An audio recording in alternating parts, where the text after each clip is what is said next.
Sian Gaza nilaglag na si Ivana Alawi para sa pagbabalik ng kanyang account.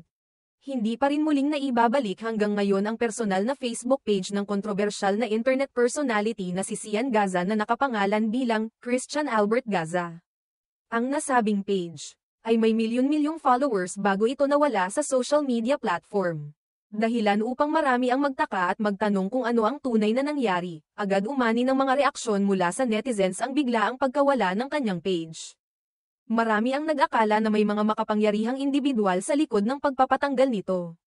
Ayon sa hinala ng ilan, posibleng konektado ang insidente sa naging Facebook live video ni Gaza kung saan diretsahan niyang ipinagtanggol ang kanyang malapit na kaibigan, ang aktres at content creator na si Ivana Alawi. Binalikan ng publiko ang isyo kung saan idinadawat ang pangalan ni Ivana sa isang kasong isinampa ni Ginang Dominic Benitez laban sa kanyang asawang si Congressman Albi Benitez ng Bacolod City. Sa reklamo ay binanggit ang umano'y relasyon ng kongresista sa aktres, dahilan upang mas lalong uminit ang usapan sa social media. Sa huling post ni Gaza bago tuluyang nawala ang kanyang Facebook page noong ika-31 ng Mayo, pabiro pa niyang sinabi, "So bakit nga ba dinelete ni Meta ang main account ko?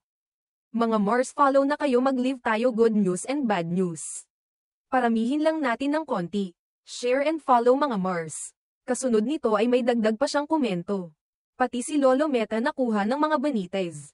Wow, power! Dahil sa pagka-disable ng kanyang main page. Gumamit si Sian ng isa pang account na pinangalanan niyang Sian Gaza, kung saan patuloy siyang nagpo-post ng mga komentaryo tungkol sa issue. Isa sa mga serye ng post niya ay may itim na background na may mensaheng tila may paaring sa mga taong umano'y sangkot sa pagkawala ng kanyang account. Nagpatuloy ang mga post ni Gaza, kung saan tila ipinahiwatig niyang may namamagitan nga kina Ivana Alawi at Kong Albi Benitez. May mga pahayag siyang nagpapakita ng kanyang pagkadisgusto sa tila pang-aabuso ng kapangyarihan upang mapatahimik siya sa social media. Ayon kay Gaza, pinipilit lamang ng anak na si Mayor Javi Benitez na ayusin ang gusot ng kanyang mga magulang, ngunit matigas na raw ang pasya ng ama na hiwalayan ang kanyang asawa. Aniya, ang anak na mayor, walang magawa sa desisyon ng kanyang ama. Ang mensahe ng kanyang ama sa kanya, anak lang kita.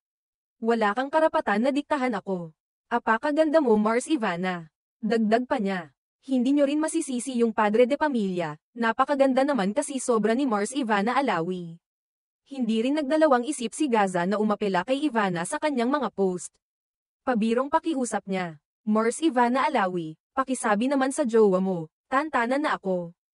Inaraw-araw na ako, takot ba? Bilang patunay na hindi siya natatakot, may paandar pa si Gaza sa kanyang followers.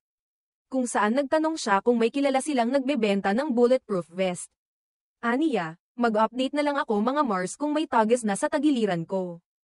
Nagbayad ng malalaking halaga para lang mawala ang account ko, dahil sa pansariling interes. Huwag naman sana nilang ipahalata na guilty sila.